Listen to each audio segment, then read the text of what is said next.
latest award mean to you? Man, it's a tremendous honor. I think anytime you get a recognition of this stature, it takes you back to your why. And for me, my why will always be centered around my faith. I think we're called to take the gospel to the ends of the earth.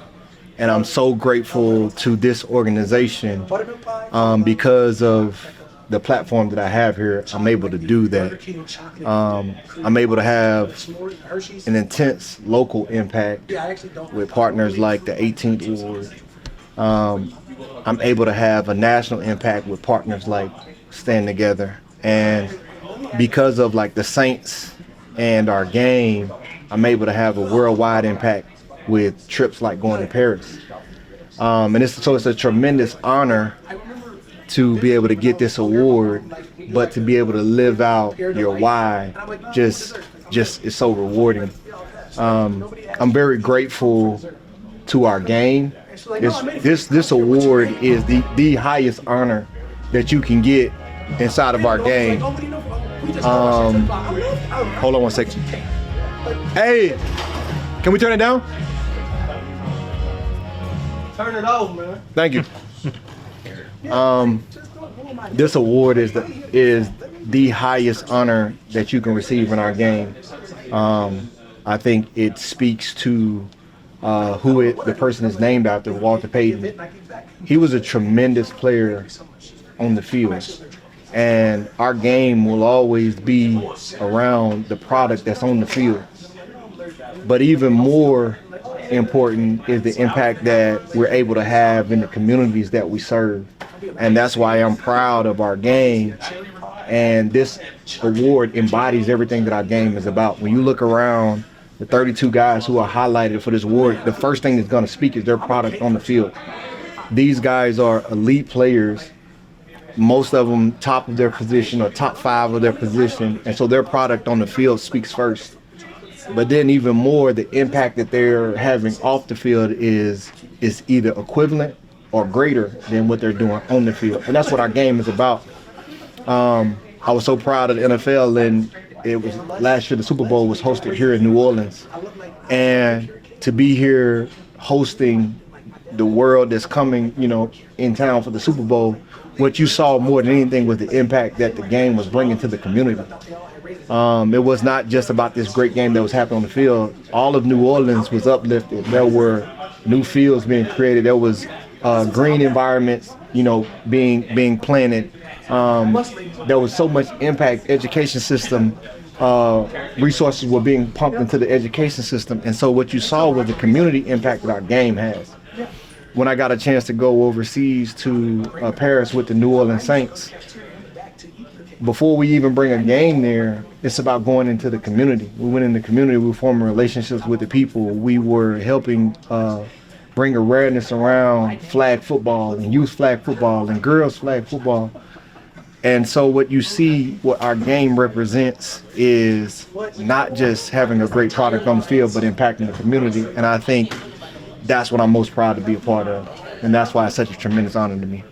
Was forgive me for not knowing, but were you always involved in the community in like New York and Cleveland, or was there something about New Orleans coming here that made you want to get involved? So I became a lot more community oriented in college, where my life changed. Once I gave my life to Christ, it became more about living for something that was greater than myself. I had always been about the glory that I could get on the field. And once my life changed, it became how can I serve, or how can I use the platform to impact the locker room? How can I use the game to impact the community? So that changed in college. And so, of course, that went with me when I was drafted to New York, and it went with me in Cleveland. And I got a chance to form a lot of relationships and do some great work. I think what's unique about getting a chance to serve here in New Orleans is it's one of the most unique cities in the country. But the amount of pride that's here in the city, and serve, it's such an easy place to serve because there's a need like there is everywhere, but the heart and the willingness for people to come alongside you and serve and the gratitude that they have for you wanting to reach out. My wife and I, we go all throughout the city, and the amount of thank yous that we hear, and people aren't saying thank you for what you do on the field. They say thank you for what you do in the community, and that gratitude makes it easy to serve. That's not why you do it. You're not doing it to hear a thank you, but that gratitude just doing something for you. It gives you an extra boost. It lets you know that your work isn't being taken for granted, and people see it and they appreciate it. But also the willingness to come alongside you. We've had great partners to come alongside us from the Willow School, Carver, Oshner, 18th Ward, Giving Hope, and there's many more that I could go on endlessly, because the work isn't done alone, it's done with partnerships. And it's the people of this city that make this place great, and it's very easy to serve. Hey, Demario, I know you and Cam as well. I mean, y'all won't be playing football forever. How important is it for like some of these younger guys to kind of, that y'all pass the torch to those guys? And like, what is it going to take to find the next Demario and Cam Jordan? Man, I think, Cam Jordan is the right name. You talk about the embodiment of serving. I think he represents it as high as anyone. So anyone coming into the Saints locker room, I don't think there's a greater epitome of what that looks like than Cam Jordan. Every Tuesday since he's been in the league, he's used that to go and serve this city. He's gone to schools, hospitals, everywhere. Every Tuesday that he has off, he's been out in the city. And so I think for our young guys, and having generational impact is what it's about. I was grateful to be able to bring some of the young linebackers, Jalen Ford and Isaiah Stahlberg. They were able to come over to one of the projects we did with the 18th Ward, and to see that generational impact. They were pouring into the coaches that are going to go and talk to the youth in the city and coach the youth in the city. And so to see me being in year 14 pouring into two guys that are in their second year, and to see them pouring into some coaches who are a little bit younger than them, and then those coaches to be able to pour into to kids, it was just amazing to see that generational impact. And as I kind of stepped back in that moment, it was like, this is what it's about. Everything that you learn, all the things that you acquire in life is meant to be passed down and passed forward. And so just grateful that I could, participate in that type of way. Walter Payton was a household name in Brandon?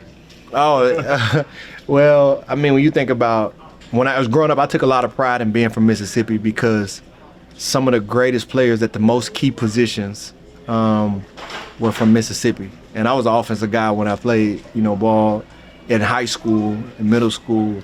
And so when you look at Walter Payton, Brett Favre, Jerry Rice, got like quarterback, running back, wide receiver, some of the greatest players that ever played a game, they were from. And I think Walter Payton took the cake for me, because it was something that taught me about work ethic, and so I was like, how did he become so good? And people would, tell me, this is before YouTube. And so you couldn't really just go and watch all his highlights. You had to read about him in an encyclopedia. And they would say he ran hills, or he, ran through the woods and dodged trees. And so that's what I would do.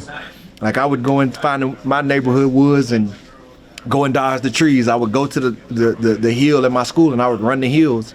And that was my first, I feel like, trying to embody something that I heard somebody about.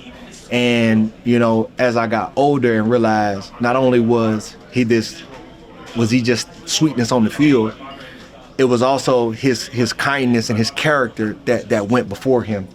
And that's what I wanted to represent. I wanted to have my character speak just as loudly as my game. And I think when you look at the 32 names across the league, that's what all these guys represent.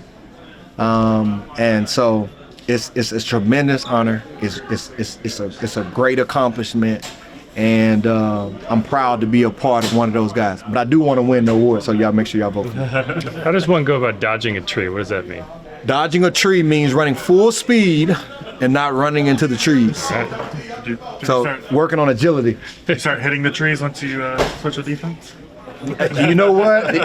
Every tree, every wall corner, every column, you're doing a move now.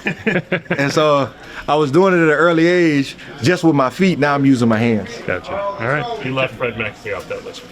Oh, yeah. Hey, Fred McAfee, that's the GOAT of all GOATs. That's understood. What's understood ain't got to be